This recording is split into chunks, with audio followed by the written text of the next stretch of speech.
Nos vamos a 1926.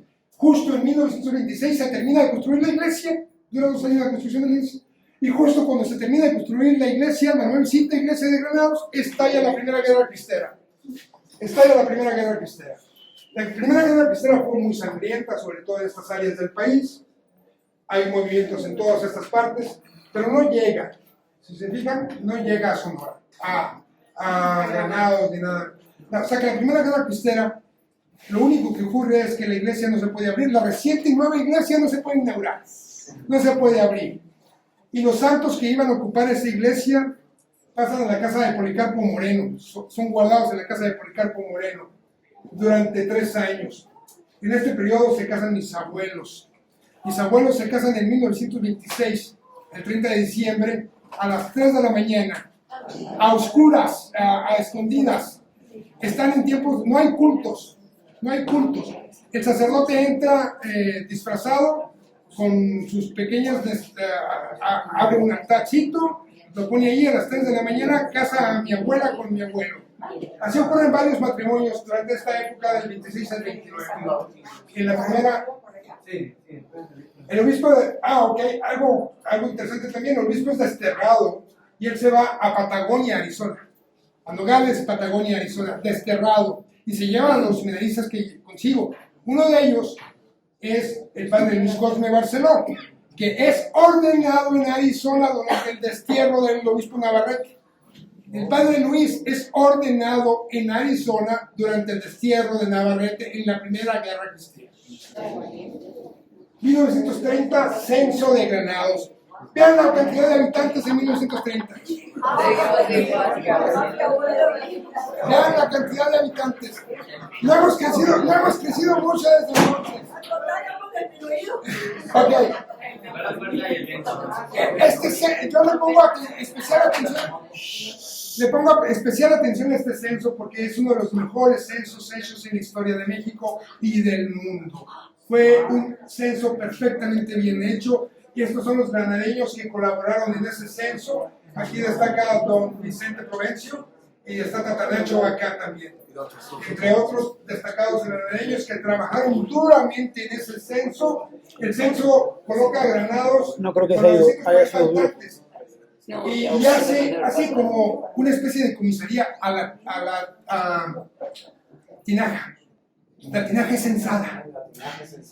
Y aparecen como 20 y tantos pobladores en la tinaja.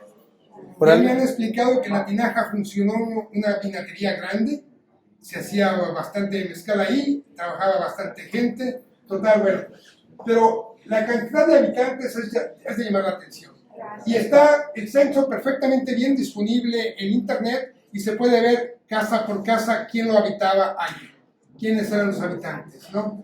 Las personas nacidas a partir de 1930 aparecen ahí, los que estaban ahí. Bueno, en el censo del 30 me encuentro con esto. ¿Cuántos de ustedes han oído hablar de que había habido chinos en Granados? Muchos. Ok. Me encuentro a este señor, Shu. Se funde con los granadeños, este señor Shu, y se hace amigo de los granadeños, y es bastante inteligente el chinito como para tomar un nombre granadeño. José Isidro. ¿Qué nombre más granadeño posible?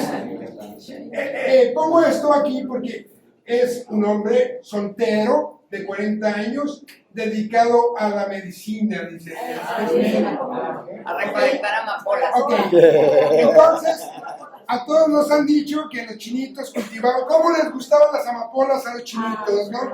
No sé por qué, pero se dedicaba al cultivo de la amapola. ¿Ok? Pero pues, hay que acotar algo. La amapola, se desprenden muchísimas cosas de la amapola y puede ser bien utilizada en la herbolaria como una planta curativa, ¿no? Entonces no necesariamente tenemos que pensar que lo dedicaba al opio. Aunque dicen por ahí que les decía a las granadeñas, ok, corten flores para que vayan a llevar al altar y todo, pero nada más la pura florecita, no se metan con el resto, les decía, ¿no? Bueno, total, pero sí es cierto, sí hubo chinos, este es uno de ellos, está registrado en el censo de 1930, hay evidencia. 1932, Granados oficialmente municipio. Ok, 1932 al 37, la segunda cristiada. Aquí sí, ojo, la segunda cristiada así nos llega. ¿Ok? El hecho más importante en la historia de Granados ocurre en octubre de 1935 durante la Segunda Cristiada. ¿Qué pasa ahí? Bueno, esto hecho ocurrió en octubre, ¿sí? Es el más importante a lo largo de los 200 años de historia. Los granadeños decidieron tomar las armas para defender la libertad de practicar sus creencias religiosas. El episodio colocó a Granados en los libros de historia, transformó la vida del pueblo y dejó cicatrices que aún han tardado décadas en sanar. Adelante. ¿Cómo se da? ¿Por qué en Granados se levantan en armas? ¿Por qué es el único pueblo de Sonora que se levanta en la Segunda Cristiada en armas? ¿Por qué? Bueno, hay mucho fervor religioso aquí, cierto, pero hay una serie de circunstancias también que ayudaron. Este señor, Luis Ibarra, es un cristero, es un soldado de la primera cristiada. O sea, ya había peleado en el sur del país en la primera cristiada, tenía experiencia militar. Viene la segunda cristiada y empieza con la inquietud de volverse a levantar de armas nuevamente.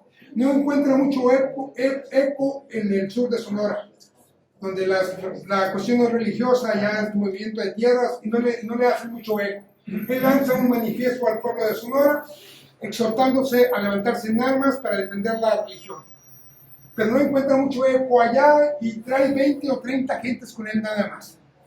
Entonces se entrevista, dice un historiador estadounidense, Banches, el historiador, se entrevista con Miss Cosme Barceló, el padre Luis, y con don Cipriano Durazo.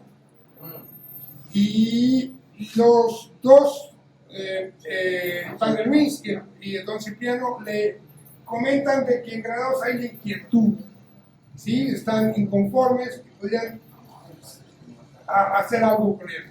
En la segunda cristiada, el obispo Navarrete se refugia en la sierra. En el 35 se refugia en la sierra. Y ya casi tiene un año en la sierra cuando le ordena sacerdotes a Juan Crisóstomo Barceló Monje y a Salvador Sandoval. Juan Crisóstomo Barceló Monje, este es un granadeño. Es uno de los 3 granadeños que van con el obispo Navarrete a la sierra. El otro es don José Durazo de Compita y el padre Arbizu. Jesús Arbizu. El padre Arbizu. Son los 3 granadeños que acompañan al obispo a su destierro a la sierra. El que se ordena sacerdote allá arriba es Juan Crisóstomo Barceló. Y si ordena sacerdote, aquí está su invitación, el 22 de septiembre. Allá dice los ciriales, exactamente. En los ciriales. Exactamente. Fíjense en las fechas, 22 de septiembre del 35. ¿Ok? Van unas 400 personas a la ordenación. Oye, todo el pueblo. Supuestamente estaban refugiados, escondidos, y van 400 gentes. Se pasan entre las palabras y aquella fiesta destruye el escondite prácticamente. Así es. Aquella fiesta destruye el escondite. Muy bien. Juan Crisóstomo decide bajar al pueblo de Granados. Estamos hablando de que hay guerra cristera y que no se permite el culto y que hay persecución religiosa, ¿ok? Sin embargo, Juan Crisóstomo decide bajar a Granados con la autorización de Navarrete, por supuesto. Bajar a Granados y dar una cantariza, ¿ok? Desafiando a la autoridad totalmente. El nuevo sacerdote bajó a hacer la cantariza a Granados ante el júbilo de casi todos los granadeños que tenían mucho tiempo sin poder asistir al servicio religioso. El padre Juan llegó a Granados el 28 de septiembre, o sea, 5 días después de ser ordenado. Llegó el 28 de septiembre en una visita que causó alborozo en el pueblo, lo que no pasó desapercibido para el maestro de escuela Abraham Gómez. En ese tiempo, el gobierno había enviado maestros totalmente ajenos al pueblo, nos había enviado a pequeños pueblos a impartir la educación socialista. Esta era la orden del maestro, impartir la educación socialista. El maestro tenía toda la representación y los contactos gubernamentales, tenía poder el maestro. Uno de los maestros rurales, Abraham Gómez, fue uno de los maestros rurales que habían sido despachados a los pueblos por el gobernador Calles en su campaña para desfanatizar, a fin de instruir a los niños en la educación socialista.